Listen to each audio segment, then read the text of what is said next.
Welcome to Power and Purpose, a brand new podcast exploring leadership in the worlds of sport and business. This is going to be something special, and I've got two really special people with me on this journey, the architects of Power and Purpose, Nigeria's Super Eagles captain Will Troost-Ekong, and the man leading not only England, but also the Lions, Maro Itoje. As for me, I've spent a fair amount of time working in the media and sport, and I'm delighted to be jumping into this podcast world with these two incredible individuals. So, guys, what we doing here? Like power and purpose. Like the title says a lot, but what is the purpose? What are we trying to achieve here? Power and purpose. So what are we doing here?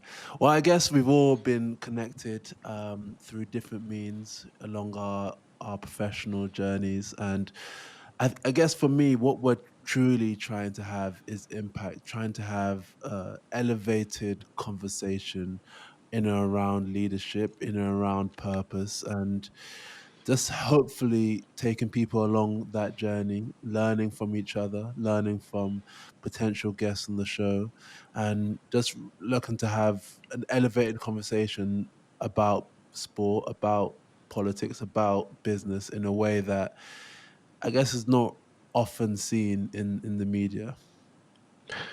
I think you both smashed it. I think, Leon, thanks for the amazing introduction. And Mara, I think, I align with that as well. For me, it's a pleasure, first and foremost, to be here with you guys and start this project together that all, birthed from an idea, phone call, some messages, and now we're here. It's exciting, I think, to kind of depict what leadership is all about. I think it's been a journey, Maro and also Leon, three of us probably have shared in different realms, different fields. I think we're still learning every day.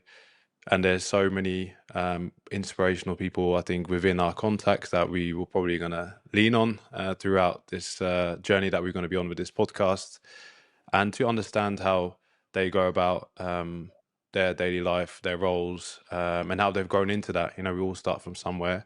And I think that will be the main part of this conversation is to understand that and kind of give room for everyone to have an honest conversation about what their thought are behind leadership and what their real power is and what the purpose is that brought them there. So I think that's probably how I would sum up this podcast. Well, I'm glad we're all aligned. Otherwise, this was going to be mad awkward, right? So I'm glad we're on the same page because for me, I mean, I think the podcast universe has just so much quality discussion around sport, etc. You can find so much, but when it comes to leadership and sport, I just kind of feel there's an opportunity. And to have two international captains who are super interested in this beyond the field of play and want to speak to other leaders in other industries, I think presents an amazing opportunity. And I'm really looking forward to pushing on with this journey with you both. But power and purpose, it's powerful, right? And we did knock this about in our WhatsApp group a lot with a lot of other very clever people. Why power and purpose, guys? Why the title? Well, I guess it's two words which mean a lot. It's two words where I guess words can mean anything. It can be many things to different people, but I think ultimately, what is life without purpose? You want to live a meaningful life. You want to have purpose with what you do, and with that comes power, and knowing how to manage your power, because everyone has an element of power, regardless of your position, your social status, or whatever. You have an element of power and authority, but really you want to have purpose to what you do. For me, I think that's when you live like a meaningful life, and through this podcast we want to have meaningful contributions. We want to learn, we want to grow, and we're not making this podcast for the sake of having a podcast. As you've alluded to, the podcast space already is very big, and there's loads of different options. But so we really want to have purpose to this podcast, and I think what defines all of us across our different lives is there's a strong degree of purpose to what we do. Yeah, and for me, it's so interesting to try and find out what everyone's purpose is. How have they got to where they are now? Even sitting across from Maro here, we've met a few times. Someone I look up to very much. Same with you, Leon, what you've achieved already. So to understand what people's driving force is, I think everyone has like a personal thing, a switch that they can flick, and something has happened for that to be created. So I think really diving into that. And that's eventually, that is probably what gives someone the power to be who they are and also to express themselves a certain way, and how they handle that. I think, like Mara said, power is nothing without control, and I think you have to understand how you can, assert yourself at certain moments, and also how you have to, go with certain roles. Maybe if you're captain your national team, but also, you could be at home with your kids or be with your friends. So everything is very, very relative to the situation that you're in. So I think just understanding that more, and I think there are two words that can be really dived into deeper, and I think we can really depict that. So I think that's why how we got to Power and Purpose podcast. Yeah, power and purpose it is. And I think the plan is for us all to dive into our respective black books to kind of find some interesting figures to join us in this podcast series. What about you, Leon? In terms of the two words, Yeah. I love those two words. And I have got real curiosity around how leaders lean into those two things, because I see in my world where I'm kind of moving with lots of different people from different sectors, and I see a lot of a pursuit of power. So how do I become more powerful? While people don't actually say that out loud, you can see through their actions that they are trying to climb up and have more power ultimately. But why? That is the thing that I spend a lot of time thinking about, because if climbing up is about making you feel better about your life and what you're doing within your life, who am I to question that? I think if that's someone's motivation, that's someone's motivation. But I'm experiencing a lot of people who are actually kind of seeking more power to use it towards their purpose. And their purpose can be many, many different things. And I think having a podcast like this just enables us to explore those things in a real interesting, open way that I'm not really seeing elsewhere. And I don't see explored in the way that I think we can. And that's putting big pressure on us, by the way. But I think we're up to it. And Nothing we can't handle. I'm sure those listening and watching who are on this journey with us will certainly share opinions and views if they feel we're not. But no, man, this is going to be super cool. And the black books are pretty impressive between the three of us. So the plan is we're going to get some pretty cool guests on here. I say pretty cool just because humility, but very, very cool guests to join us. So what kind of guests are we thinking, guys? From what spaces? I guess we're not going to reveal any names at this point. But who are the leaders you're looking forward to having on with us in the series?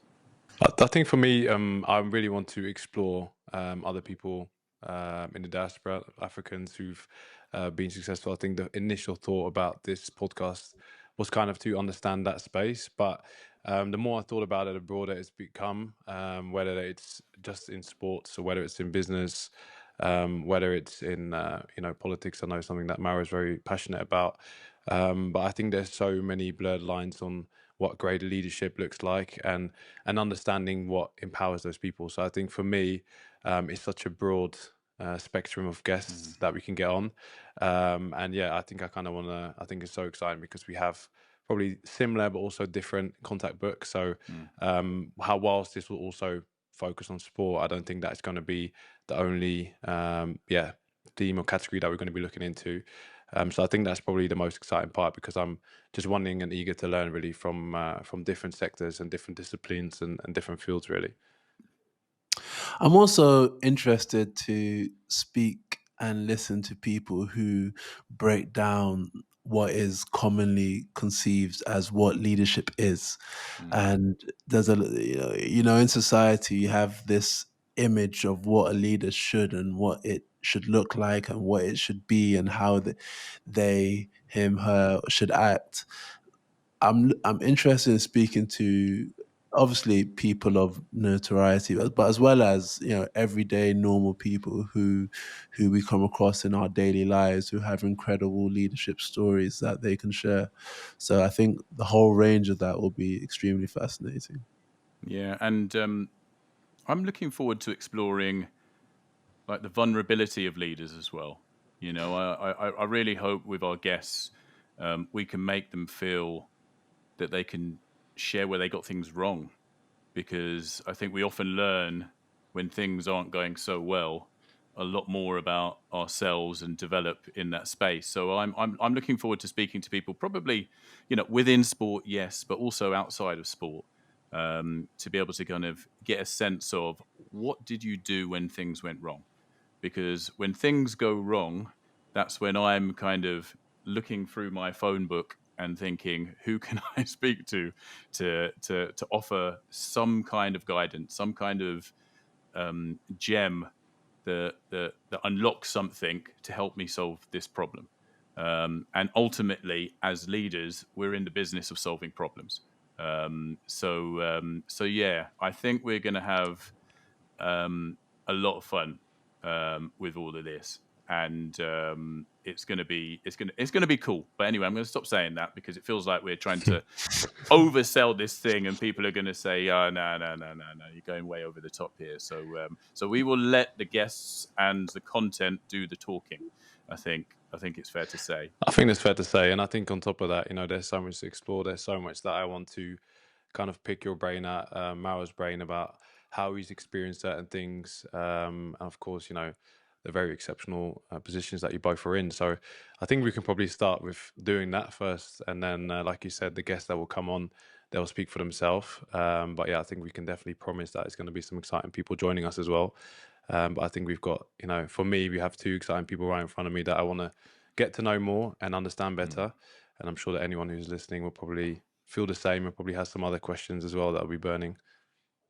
Absolutely. So let's get to know each other. Let's get to know each other. And if you want to get to know us, which I hope you really do, and I hope you like the sound of what we got cooking up, please make sure that you're subscribing to Power and Purpose on your podcast provider. Hit subscribe on YouTube. Follow us on your socials. Give us feedback. We love interaction. We will be keeping an eye on every single comment, because if you have questions, we want to try and answer them. So please follow us, get involved, give us feedback. This is a community that we're really looking forward to building. Okay, let's get into some talking points now, guys. I think it's fair to say that you've had a pretty busy summer, Maro. I know we've all been off doing our respective things, but getting married and winning a Lion series as captain, it's going to be hard to trump that one. Although Will and I we'll try our best. So yeah, man. Just tell us a bit about your summer to kick things off. Yeah, as you said, it was pretty incredible and remarkable on many fronts. Obviously, my wife might be listening, so obviously, my wedding was the highlight of the summer. A1. Of course. But nah, it was incredible. So we had a wedding in May, which was great. It was a relatively intimate affair, which was really nice, which was really good. And you both are married, and it might sound weird to say, but I really enjoyed the day. I don't think that's weird to say at all. I mean, it'd be weird if no, you said that you didn't enjoy your but wedding day. I enjoyed it more than I thought I would enjoy it. I thought it would just be like any other party or any other event, like where you have family and friends, but it was a really special day. So yeah, I'm sure we can explore leadership in marriage at some point later down the line. I'm going to jump in on that point, because I did enjoy my wedding day. Absolutely, it was amazing. But I felt like the organizer. Like I felt like I was working. Do you know what I mean? I kind of felt like where do I send my invoice at the end of the day? Because like, I felt like I put the hard yards in. But Did you have a wedding planner?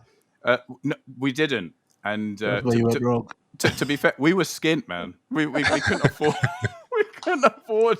We couldn't afford a wedding planner. The wedding planner was.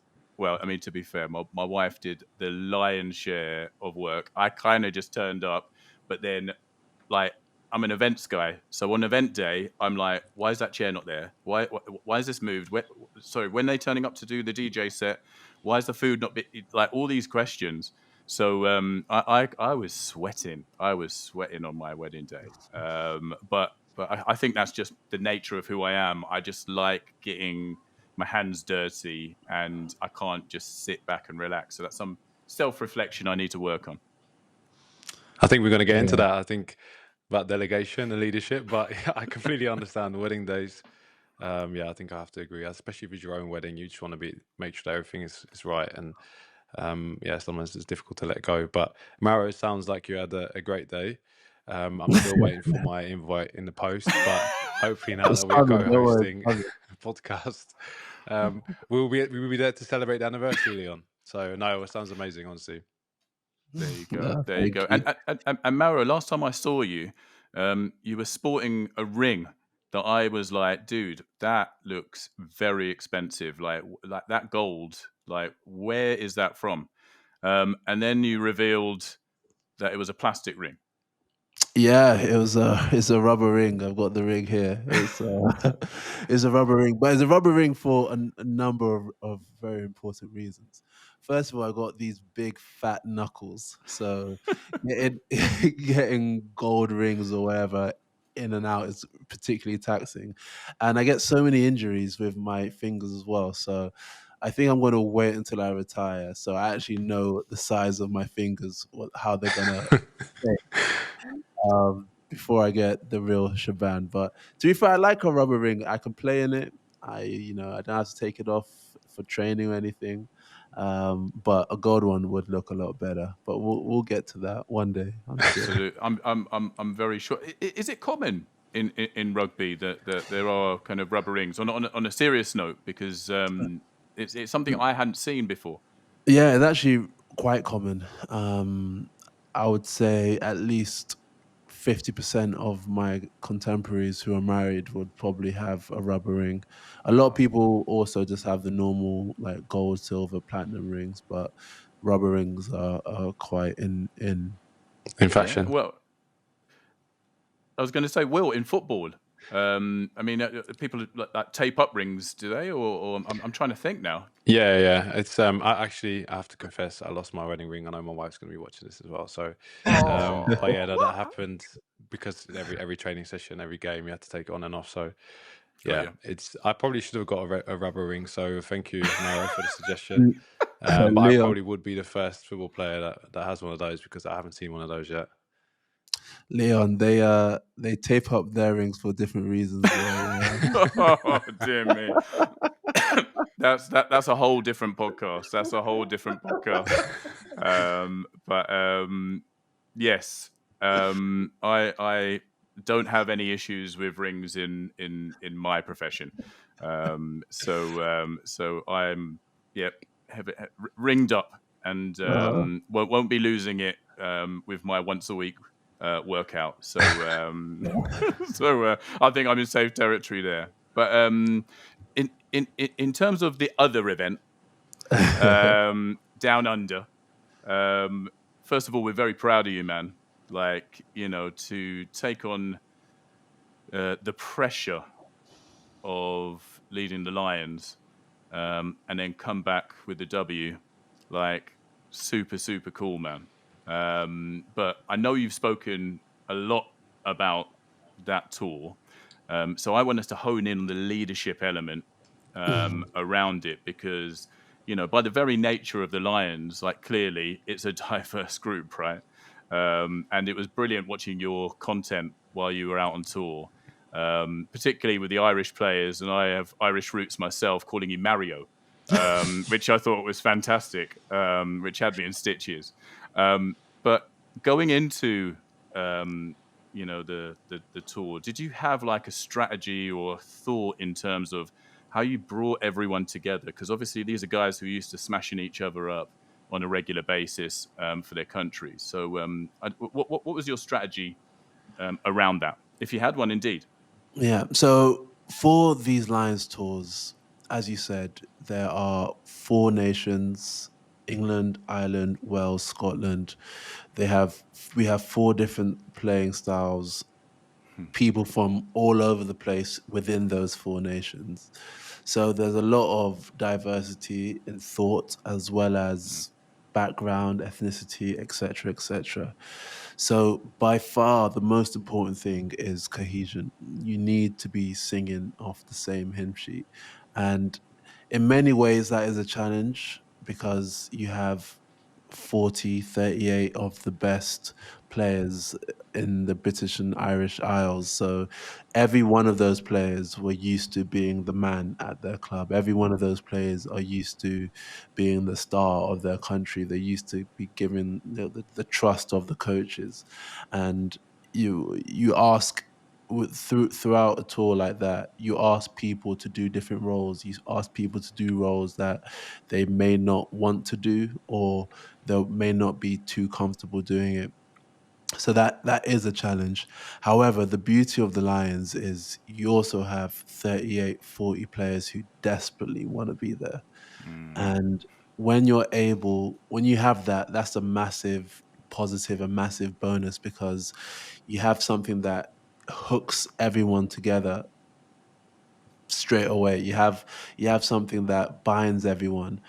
And when you have a group of people who are committed to the goal, committed to the objective of winning a Lions Test series, which is incredibly hard to do. Like in the modern era, I think it's only happened 3 times or something. So it's incredibly hard to do. But in a way, it also makes leading the group a little bit easier, because you have a group of people, whilst you have all these other different challenges, you have a group of people, group of men who are so committed to the cause and want to do everything they can to help. So for me, it was a great experience. Everyone from, before the tour, I was thinking, all right, I know the English guys really well, but how am I going to build a rapport, build a relationship with some of these Irish and Scottish guys? There was only two Welsh people, so it wasn't too bad with the Welsh. Um, but that was something I was very conscious of. And I thought the best way to do it is just be my authentic self. Be my authentic self to build a relationship with those guys. And because the other thing is, all these guys are really smart players, are really smart rugby players, and they can tell when people are faking it. They can tell when people aren't being authentic or they're trying too hard, and it just doesn't, tend to lead to positive outcomes. So I thought first and foremost, I definitely need to be my authentic self. I want to be the best version of my authentic self, but who I am has to be consistent throughout this experience. Otherwise, my contribution would not have been positive. And Mara, how does that show up? Because I'll bring Willie on this as well, because like do you at dinner every day you go and sit at a different table with different groups that have gathered? I mean, like I remember visiting any Premier League or any football club, going to the canteen. It's almost like there's the French players, there's the Spanish speaking players. It felt at times, and I'm not saying that I haven't seen every single club, so I can't say that's consistent across every club, but it felt like people naturally kind of gravitate to people with similarities.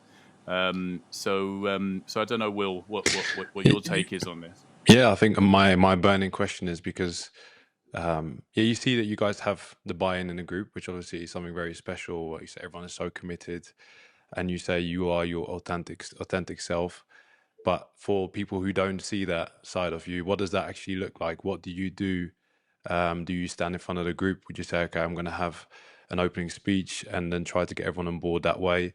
Do you try to, choose your moment to speak to certain players? Would you try and look out for other natural leaders to say, okay, I'm going to try and form a leadership group with those guys? Or how does that look when you come together for such a short time, but you have, such a burning desire to try and get everyone's nose facing in the same direction? So really, from my experience, is always a combination of a few things.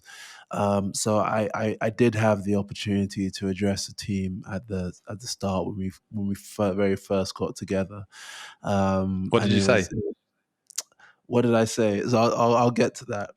Um, and our head coach is a man called Andy Farrell, and if you've ever come across him, he is probably one of the best orators. You see, in a really Mm. natural, authentic way. He's probably one of the best orators that you would ever, come across. Yeah. And he gave this amazing speech. He gave this amazing speech. Like the boys, we met in London, and the boys were ready to go out in the car park and play a rugby match. Like it was an amazing speech. Then I thought, oh my goodness. I hope I'm not next. I hope I'm not next. Because how do I follow this? So I was like, all right. So then luckily, our team manager, and he's a good speaker too, Ian Evans, he's a good speaker too, but it wasn't as I guess emotive as Andy Farrell. So I was like, okay, good. There's a bit of a bridge. But even to that point, never say never, but it's very unlikely that I'll be able to get guys going the same way he does. So for me, it's not about trying to do that. It's not about trying to be like him or trying to emulate someone else. Obviously, you want to learn and you can get better from someone else, but what I wanted to convey was a bit of my personality, a bit of how I am, but also like what we want to do. And I think I can't particularly remember what I said verbatim, but it was along the lines of we all need to buy in, we all need to, leave our ego at the door and throw all of ourselves into this. And only when we throw all of ourselves into it, we'll get the outcomes that we want. And my style is very much, I don't want to be doing everything. I don't want, I'm not the type of guy where I need to have the final say, or I'm going to go out standing on my chest, start, beating my chest in front of the team. Um, my style is to be collaborative. My style is to bring people with me. My style is to get people feeling invested in what we're trying to do, what we're trying to achieve, and share the responsibility. And I do that for two reasons. I think one, I want everyone to feel involved. I want everyone to feel where we're going and what we're trying to do. And two, I know I can't do everything, so I know that I don't have all the skills to be brilliant at everything. I know what I'm good at, but I know I don't have all the skills to be brilliant at everything. So where I'm where I'm weak or where I'm not as strong, I want other people to fill in because that's the whole point of being a part of a team. I Okay, think nice. that's great. That's great leadership, right? Because I mean, I've experienced leaders who would see that as a weakness and would mask that up in some kind of way where actually there's a disconnect because they're trying to do some things that actually it's markedly obvious that they're not great at and it's just not their style, right? So it doesn't feel authentic and real. It feels like bullet point 3 says I must do this. And I've seen in team environments from friends who've played top level football where there's effing and blinding going on in the tunnel and shouting and all sorts of things, and it's just turning them off. And just after the game, they're just like, Yeah. this is actually putting me off." Mm. So yeah, it's interesting listening to that. Sorry, Will, I think I maybe interrupted you, mate. No, no, no. Sorry, just before Will goes, that's also another like example. Like I personally do my best not to swear. So use very little expletives or any profanity. It's quite rare to find me using, if at all. So that's a conscious effort and decision I made like years ago, that I don't want to swear. However, in rugby environments, it's very common to use expletives, every word under the sun. In most sporting environments, to be honest, it's very common to do that. However, if I was now, because people know me now of not swearing, so if I was then put in a leadership position, then I start saying every word under the sun. People will be looking at me like, "Who's this guy?" I don't know this guy. So that's just another, I guess, example of, for me anyway, trying to be my authentic self. Yeah, I think you've probably nailed such an important part about authenticity. And like you said, I feel like whenever you come together as a group for the first time, the first impression, of course, is so lasting. And like you said, if you are known to some of your teammates, might know you from club side or from England as the captain, you change when you're in a different room. They would smell that out, and I think other players would do that as well, and you would lose that magic almost. So less is more sometimes, and I think especially like you described, if you go after a very good speech, sometimes you can kind of just clap your hands and agree with that, and people will kind of respect that, because sometimes the more words you spend, the less they're actually worth. So I think that is such a good observation from you, and I can only imagine how difficult that must be to to try and get everyone on board so quickly.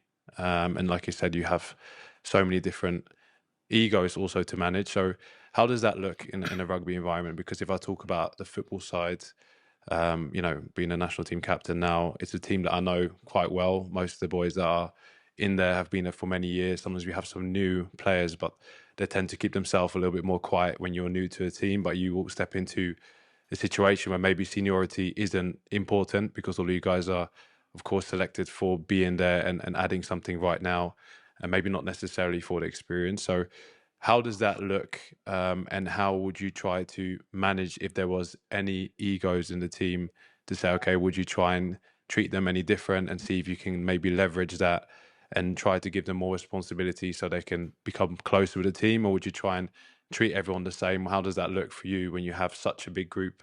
I think with 40 men, like you said, instead maybe in a football environment where you have only 20, and maybe the roles and in the hierarchies, which are always invisibly there, are sometimes very clear anyway. Yeah, good question. So I imagine in rugby it might be a little bit easier than in football, mainly because we don't have as much money as you guys. So I'm sure it's easier to keep the ego a little bit lower when Is there a the real back. close togetherness? Like, obviously, looking out from the outset, I feel like rugby has more of that real brotherhood. I must say, with the Nigerian Super Eagles, we're really close as well. But in football, you don't always have that feeling in every team. Is that really different in rugby, would you say?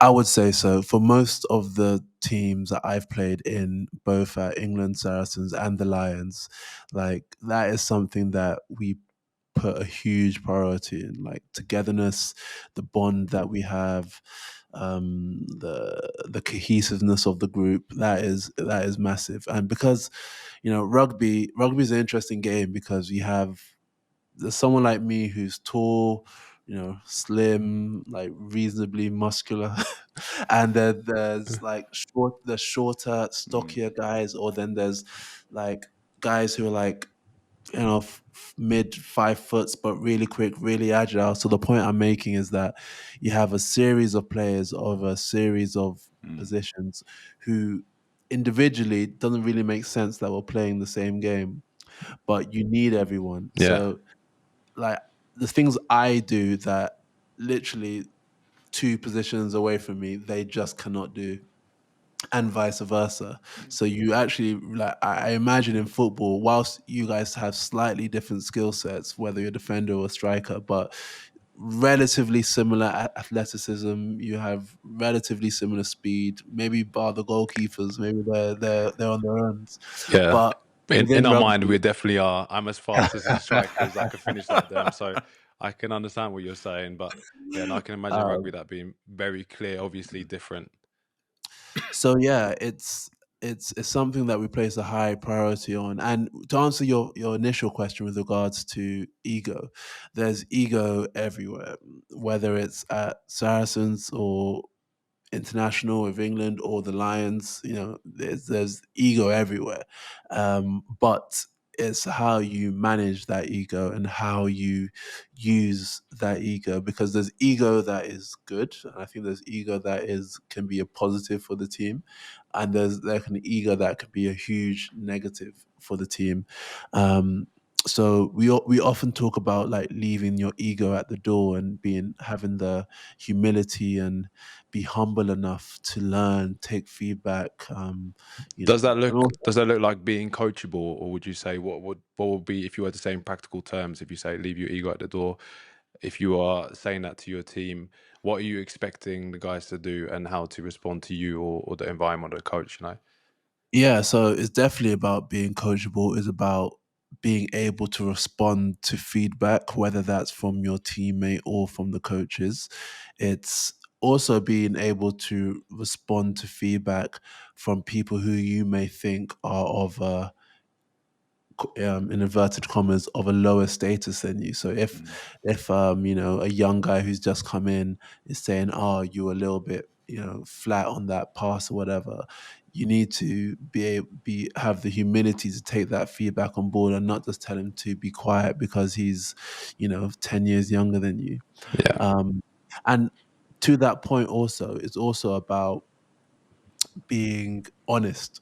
Like to leave your ego at the door is to be honest with yourself. So you know if you're not working hard, if you're just cutting corners, or if we're doing a fitness drill and you're just going 50%. Like, even if you're doing moderately well in the session, that. So part of that is about being honest with your work, honest with your feedback to others, and just generally just trying to push the team forward.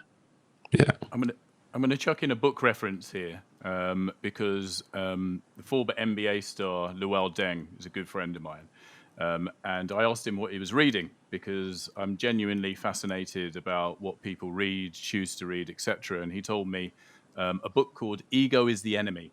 I've got it behind me. I might go and grab it and wave it around. I'm not any commission for the book or anything like that. Don't worry about that. But I read that book, and genuinely, like, it wasn't always an easy read, but I read that book, and it actually it affected me, and I can't say that about every book I pick up.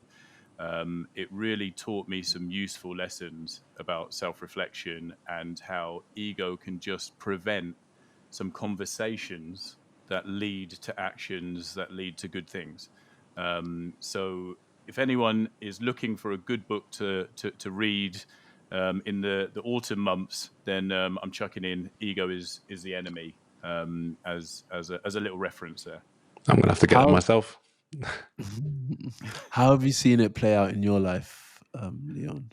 I think sometimes you can get like really, like, if you're driven and focused on achieving something, then you can kind of like have a blinkered view on things and be so focused that actually you don't hear the feedback. So when there is feedback, it's kind of like, yeah, that's great, but I'm really moving quickly in this direction. So like I will come back to that at some point and pick it up, as opposed to like really sitting with it and feeling it and then going, okay, I need to think about changing something, at least think about that. And I think for a period in my life, I was just so focused because, my work's about, how do we have less racism in sport? How do we have more diversity in positions of power? So I'm kind of in a rush, and it's something that I feel in my heart. So when people are scratching their chin about things and umming and ahhing, it's very difficult to not become frustrated and maybe express that in ways that can set you back quite far with people, because they're not likely to listen to someone who might communicate in the wrong way. And that's not shouting, it's not swearing, it's just a certain energy with particular people can just not land. And you need to go on a journey with people. So actually kind of like being able to check myself was really, really useful. And reading this book, it kind of breaks it down to me in a non-emotional way, but in a way that is about progress. Like, what's the most important thing? Is it scoring points or is it winning the game? Yeah. So that for me was like, a really important book that I'm happy to recommend. Even though I did at times struggle to read parts of it, just because, like, I've worked as a journalist for a long time, but like my wife will read 10 books in a week and I'll still be on the same book come the end of the year. But I'll just have another 10 books by the side of the bed as well that I'd have dipped in and out of. It's just kind of like every human is different. So I sometimes find reading a bit of a challenge, but I get through it just in a different way. I need to soak in everything to really feel like I understand it, and others have a different way of kind of taking on information, I guess. Yeah, and I think like letting your guard down and the communication is such an important part. Also, something I feel like I had to learn really as I became a bit more older, experienced, grew into a leadership role of knowing how you communicate with people, and also how you almost receive someone's question or answer what they say, because I feel like they will be able to read directly or feel your energy, whether it's coming defensively or how you are trying to address someone. So I think there's so much that is so much that it's important of having those soft skills of knowing how to talk to certain people in a certain way, how something will actually land. But yeah, I think just coming back to you, Mara, again, I think I have to admire that, because for example, if I talk about the Super Eagles team as a reference, I've got to know the characters quite well. So I know with some players I can F and blind, and they would accept that. And sometimes they need that urgency, or maybe, the football language that, is for behind closed doors, or when we're on the pitch and nobody can hear us, to get them going. And I can have that same sometimes as well, to get that real urgency, where it's more the expression of what someone is saying to you that's going to trigger something, maybe more than the words that they're using to actually trying to describe something to you in that moment, whether that might be a wake-up call or just a feeling of passion from that person. But someone else that you'll be speaking with, they will need an arm around the shoulder, or they'll need a quiet word away from the group, so they wouldn't necessarily feel like they're being attacked. Which, again, is maybe an ego thing, but you get to know the people and how to address them. And sometimes as well, it's more about, for me, from what I've seen, it's about empowering people with more responsibility.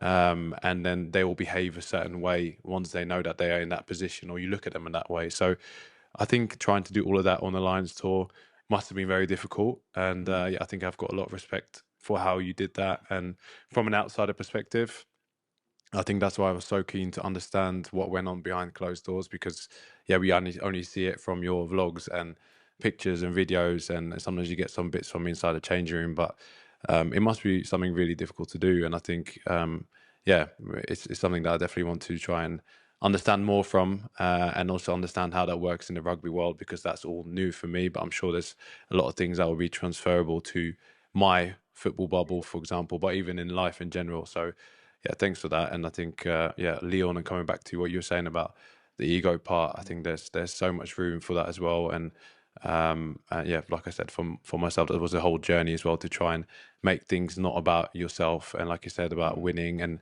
maybe you have to sacrifice some moments. And I think that's the real understanding of what your power is and how to use that. And like you said, if you're doing it from a passionate place, or something that you feel very strongly about, that is something that's really going to reflect, and people can understand that and take that in much better than like if you are doing it from a defensive space. Yeah, it's all a journey, right? So we're hopefully, I mean, well, certainly from what we're all talking about, we're learning, We're learning all the time, and from the leaders I've been around, that I think, wow, this person's doing some great things. You can tell that never stops. There's a constant curiosity. And I guess that leads me to my next question, which comes from a place of curiosity, and not gossip and kind of like trying to pull the curtain back and have a little look at what didn't go well. But from a leadership perspective, Mauro, did anything not go to plan that you can share? And how did you deal with that? Um, I think throughout the tour, there's always things that you would, want to do differently, or maybe some things that you said that you wish maybe was done a little bit differently, and that's on a day-to-day thing. So that's like, whether that's a team talk or team message or your own like personal performance.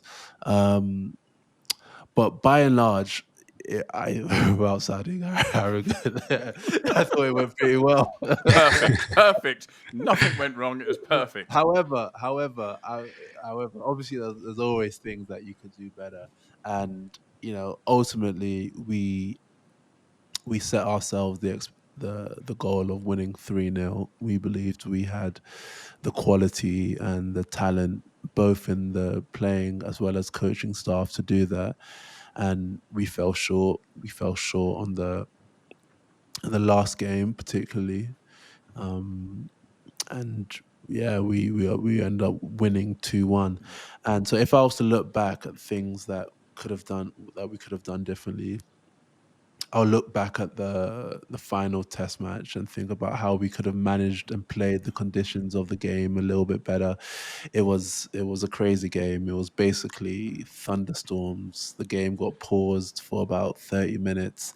The rain was crazy. The wind was crazy, and Australia just played the conditions a lot better than us. And I'll look back and think about how we as a collective could have perhaps motivated the group a bit more, or how we could have, just probably got a little bit more out of ourselves throughout that week. There's Sorry to always interrupt you there quickly, Mara, but with that, did you feel in the lead up to the game that the energy wasn't the same for the previous two games? And what did you try to do in that moment? Or did you say now that that was something that you should have done? the energy was different because we won the test series. So at that point, we were 2-0. We, partied for about 2 days hard. Okay. So the energy was different. There was a bit of tension that was taken away because we've won a Lions series, which is so incredibly hard to do. And so it was perhaps a little bit more relaxed. But sometimes that's a good thing. So sometimes when you're a little bit more relaxed going into a game, that's a good thing, that it frees you up more to rip into the game. And yeah, Maro, like myself, some people who might not know so much about rugby or your journey so far, knowing that this is your third Lions tour, how was the experience this time and the responsibility of being a captain? Did you feel was that something that felt like a weight on your shoulders, or was that something that felt natural because you've had leadership roles before, but maybe not in this exact environment? Yeah, so it kind of feels like a full circle moment, really. In 2017, it was my first Lions tour, and I was the youngest member of the tour. And fast forward 8 years, I'm now not quite the oldest. There's still quite a few people older than me, but I was there in the position as captain, completing the all three Southern Hemisphere teams. So it was pretty cool. And I kind of feel that it's come to me at the right time in my life. I think it came to me at a point in my career where I was ready to do the job. I think I had the adequate experience, adequate confidence in myself. Like I've come to a place where I'm really sure of myself as a human being, which I think helps when you're in these sorts of positions, because you know how to act and you're a bit more robust in your own body. And was it a weight on my shoulders? I think all leadership positions are a bit of a weight, but I think it's how you carry it and how you approach it. But it was something I enjoyed doing. It was a role I enjoyed doing. I was very grateful and honored to do the role.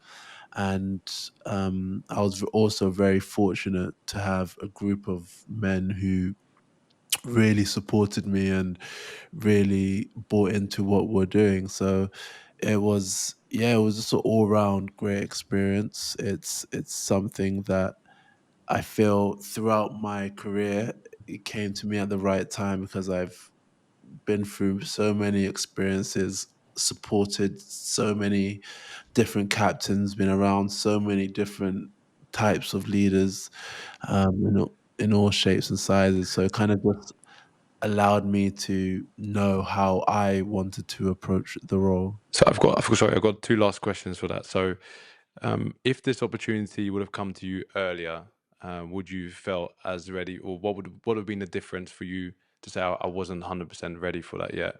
And then the second part of my question would be, from those other captains that you did see, are there any like key things that you took away that you loved about someone's leadership style that previously, took care of the group, or was maybe, your vocal point, to say, okay, I made that part of my own because that was something that was also natural to me to a certain extent, and I loved that they did, and that's the way that I want to be seen and portray myself to a group.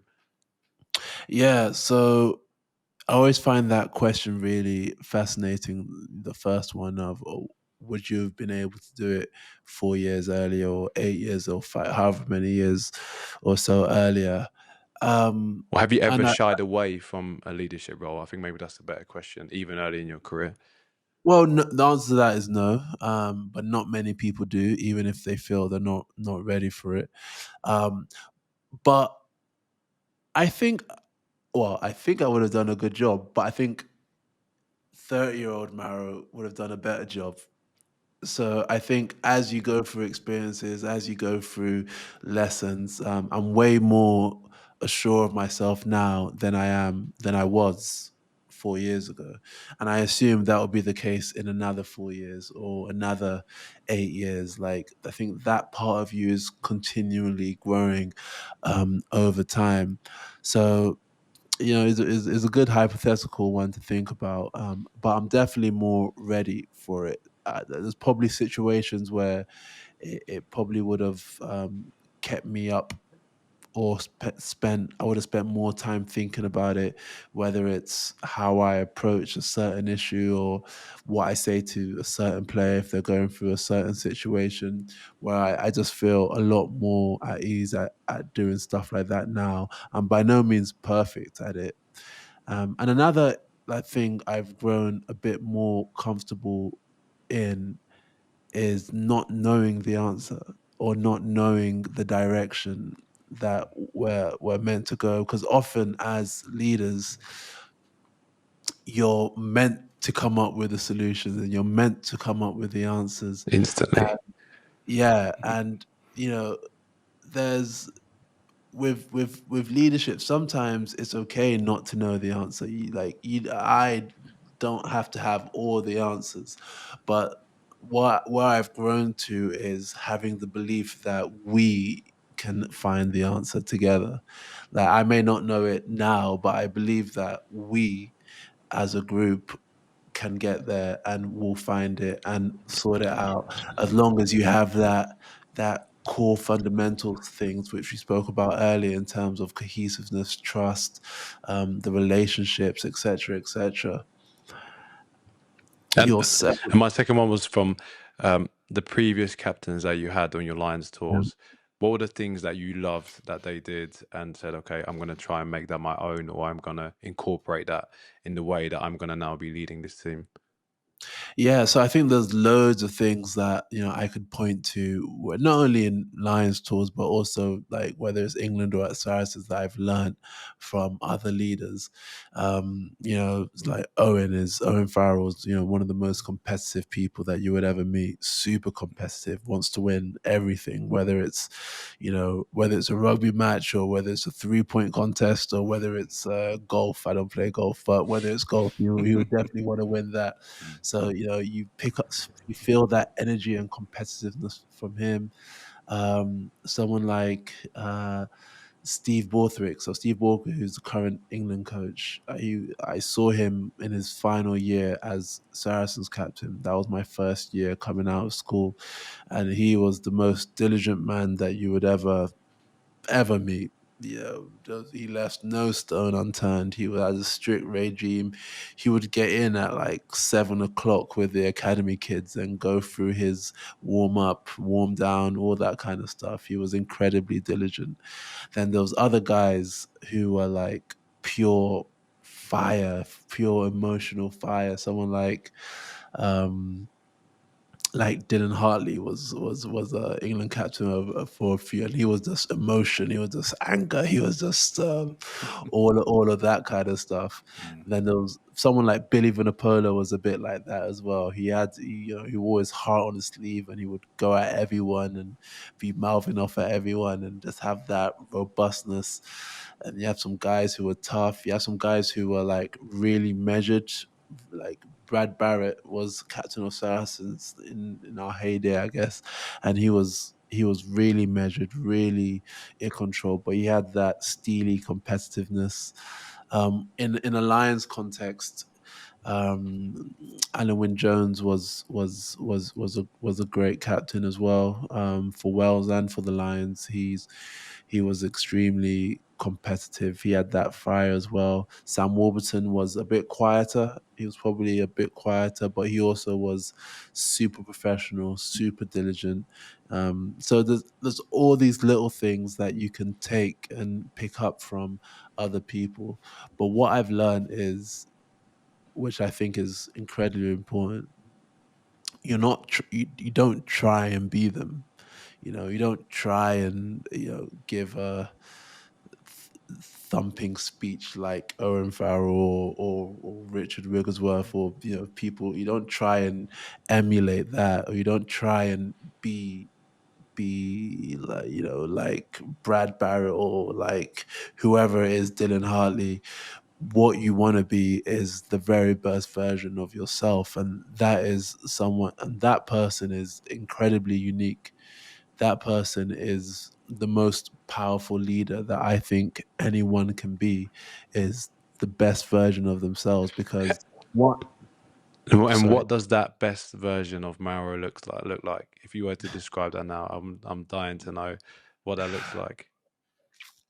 Okay, what does it look? I always find these questions. Well, it's probably better to ask the people that I play with, but I'll give it a go.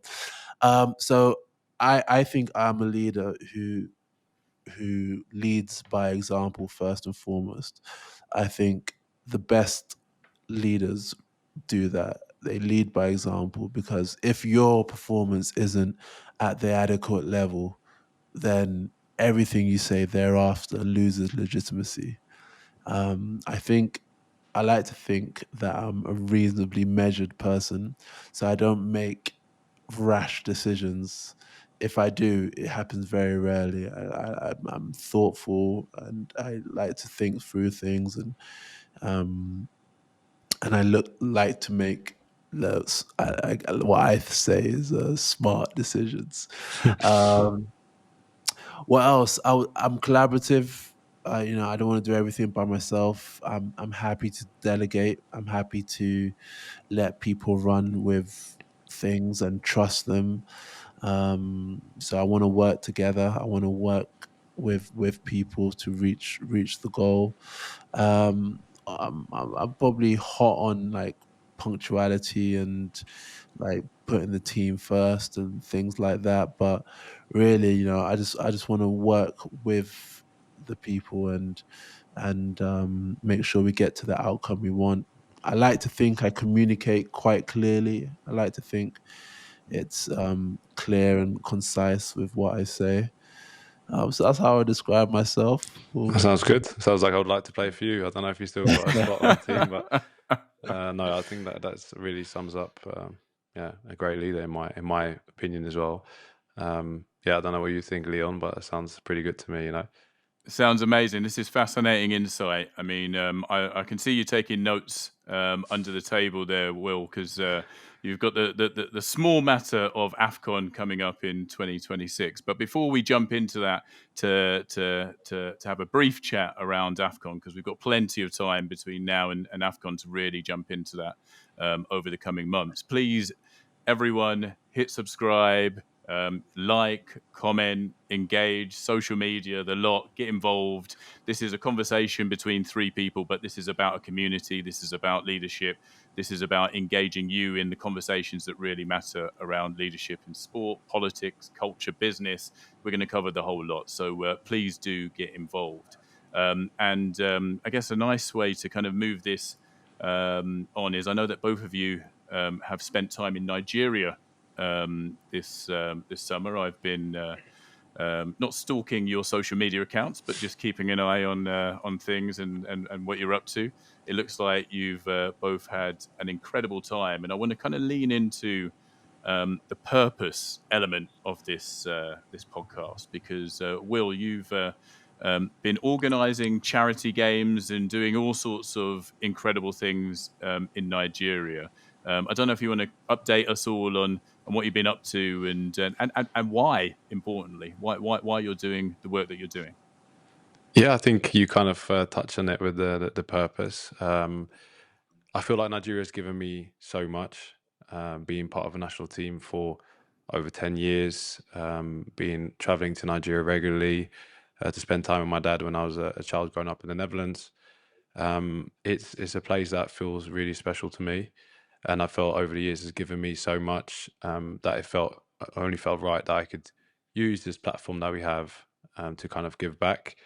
So that has kind of became an ambition and a dream that kind of fast forwarded after the last AFCON, and that was the reason that we set up the Troost-Ekong Foundation. And yeah, it's been something so special. This year was even more so. So we had our 1 year anniversary this June. We had our second charity game to raise money for the different initiatives that we are doing around child protection, orphanages, sports, schooling, education. It's quite a wide range of things that we are trying to address and to develop with the foundation. And this year round, I brought my 2 oldest kids with me to Nigeria for the first time, which was something really, really special. And I think maybe also was a way for me to communicate that with them without talking about Nigeria and telling them about all my trips or whenever I'm with the team.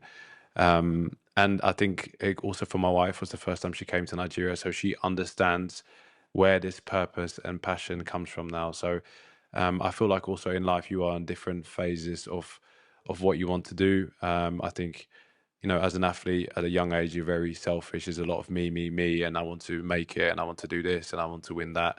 And I think as you kind of grow a little bit older, I don't want to sound too boring because I'm only 32, but you really, really think about legacy. And I think that's, again, coming back to the purpose thing. And I always try to think of it, if this is the last time that I'm going to represent the national team, which feels like a privilege every time, or the last tournament or whatever I have, what will be remembered afterwards, or what have I done to kind of leave that space better? What have I done with the time that I had there? So to share that with my family was really nice. And this charity game in Lagos was a lot of work, almost as much planning as this podcast has been to try and get all you guys on here. But no, it wasn't easy at all. But when it actually happened, and then seeing what we kind of did on the back of that and the money that we raised was something really, really fulfilling. And it was made this summer really special, actually. I want to ask you a question around the logistics of organising an event. And look, there's so many questions I want to ask you because I would love to hear like the feedback your family had from the trip. But I'm going to start on the logistical side of things around the theme of leadership and purpose. How did you find it kind of, and how involved did you get? Because that's another thing. People kind of think that with professional athletes, you kind of rock up on the day, you wave, you shake a couple of hands, and then you disappear. How involved did you get in the organisation of things, and how did you find it? I probably got way too involved. Stressful, to describe it in short. No, it was really special. I had a great team with an agency that I work with in Nigeria who did a lot of the groundwork for me there. So my role was very much making sure that we stayed in line with the budget, that we spoke to the right people, and the biggest power of the foundation, which I learned the first year, was the collaborative effort. So yeah, again, the part of his delegation, which I find quite difficult. I'm also someone that really wants to be in touch and know what's happening. And yeah, I think you guys probably noticed that as well in the WhatsApp group when I'm always on you guys. But that is coming from a good place, and I'm still learning. But for Nigeria, that was also quite difficult because, of course, it's 6,000 kilometers away from where I am most of the time. And you dip in and dip out when you're with the national team, but you might have one day or one afternoon to kind of sort some stuff. So, yeah, it was a lot of Zoom meetings, and also, yeah, a lot of emails, countless conversations, sharing decks, trying to get sponsors on board. So it's a whole different realm that I'm used to, and organizing an event is very difficult. I'm sure you can share some of that with Football Blacklist, but it was also really rewarding. And I think the most beautiful thing for me was seeing the power of bringing people together. So we had different players that shared their time with me, athletes, artists, politicians. It was a real roam of people that came together to do something good. And I think that was something that hadn't really been done on that scale in Nigeria before. So that's something I'm really proud of in the team that was behind that. But it was very stressful. And even on the day of the game, I got summoned by the Lagos governor, I think an hour before kickoff. I know Maro went to go and see him as well.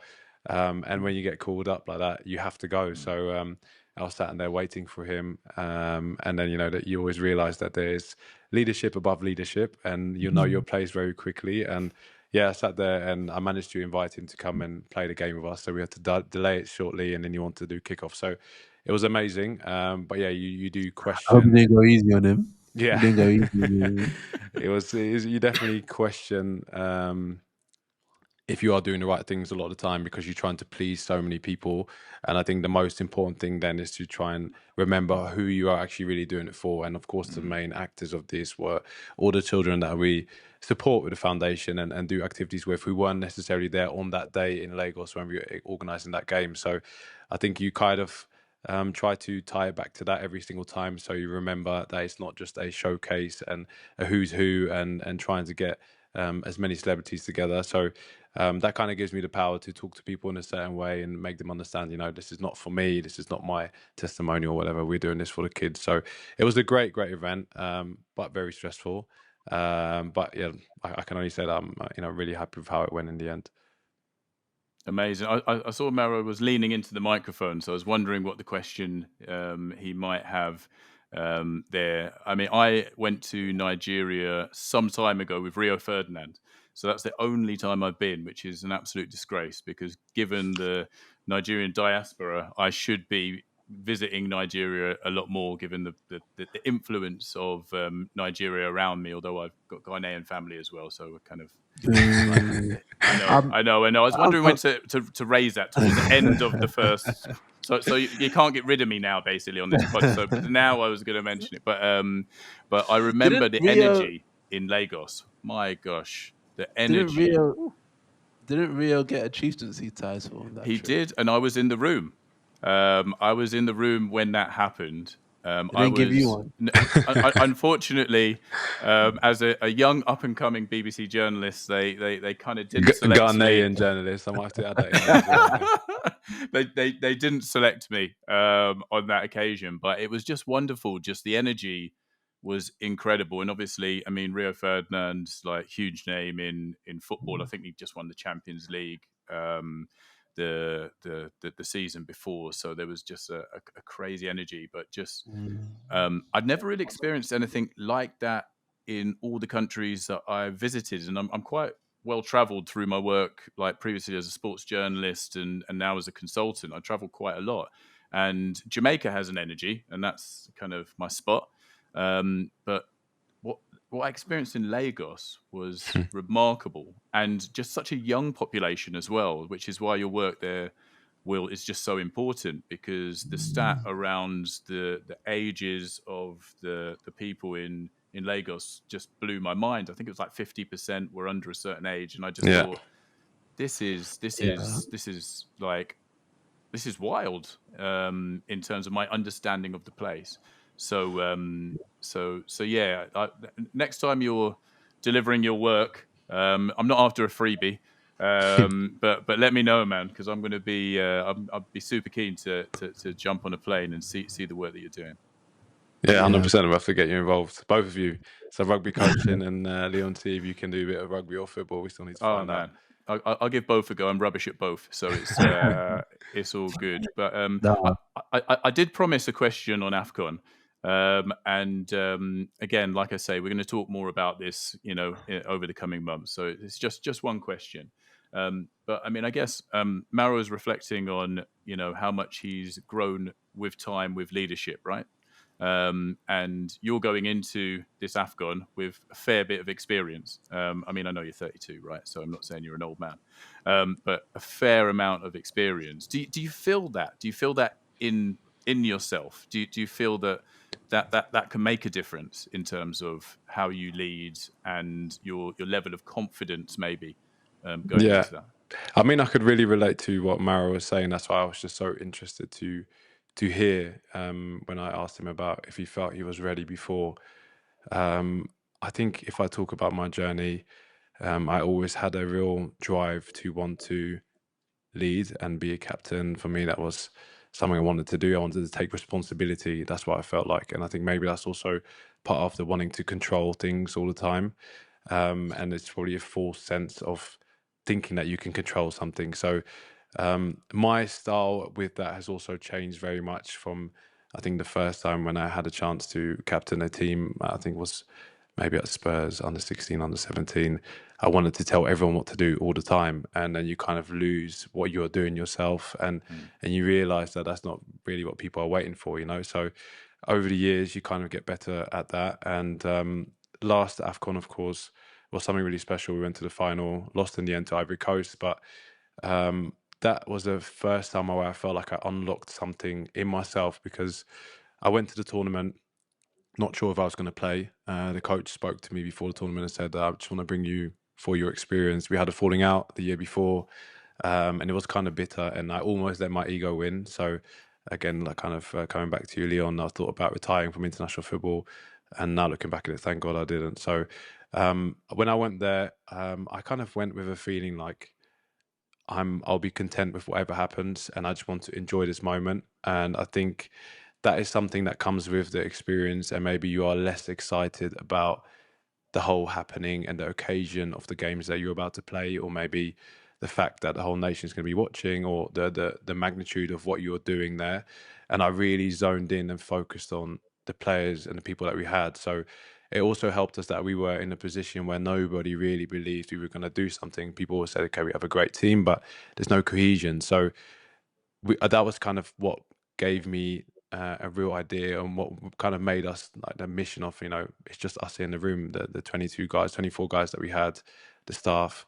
And as we saw, as the tournament kind of grew, people started coming, more people came to the hotel, wanted to address us before, wanted to be in and around us, be in the change room. And I think that really empowered the group, and also myself. I felt, really maybe that, it could have been my last tournament that time. I didn't know how the future was going to look. So I kind of went in with it like, I'm going to give it everything all the time. And like Mara said, maybe lead from the front and show what I want other people, expect from other people, and a real sense of authenticity. And I think that's probably the thing that I learned the most. So I'm really looking forward to the next tournament now, because I think it kind of, within the group, I see more players that are going through a similar development, and maybe also want to take that real ownership of that moment, and understand that it's really us together that are going to do something. So that is the beauty of now this being the fourth AFCON that I can go to. I'm less involved with all the shining lights and everything that's around it, and really just like looking forward to playing the games and knowing what there can be at the end of it. So keeping your head down and then not looking up too early. And I think that was probably our biggest lesson from the last one as well, because when we got to the final, I felt it was quite overwhelming for the group that we had. We played in Abidjan. It was 70, 80,000 people in the stadium. Most of the Nigerians, I think, sold their tickets back to Ivorians. So it was really an away game. And yeah, the game, we played the occasion and not the game, because we played Ivory Coast early in the tournament, beat them 1-0. I thought we played a really good game. And I think we kind of went there thinking we could do the same thing. Of course, they went through a lot during the tournament and also prepared better that time. So those are the things that you learn and invaluable experience. And yeah, I feel really, really comfortable with my role in a group. There's loads of players that have been there that I've looked up to, that I learned from. So I know that was kind of my question to Maro as well, to understand what he took away from those players. But there's something said about not being able to do something that someone else does, because there might be certain things that I might do that those other people can't do either. So that is what I kind of envision this next AFCON to be like. And yeah, really looking forward to it, actually, to be honest. Love that. I mean, Will, honestly, I really would like to ask you a lot more about this, but I feel we should keep the people hungry for more.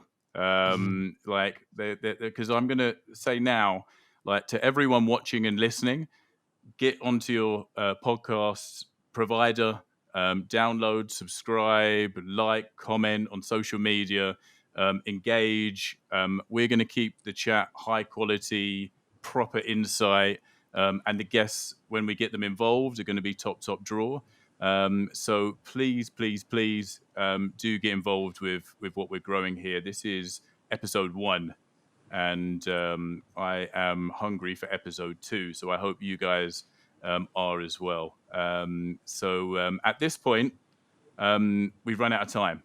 So I guess, guys, I don't know how we sign off. Are we going to like develop some kind of sign off, like a goal celebration, or is that just like that's a bit weird and actually goal and try. It's a bit cheesy, right? It just, in fact, what am I talking about? Power purpose. Yeah. The P, I can't even do a P. So yeah. So we hope you've enjoyed episode 1 of Power and Purpose, and in episode 2, we're going to go deeper. We're going to look at the people beyond the profile. So make sure you're with us for Power and Purpose, episode 2.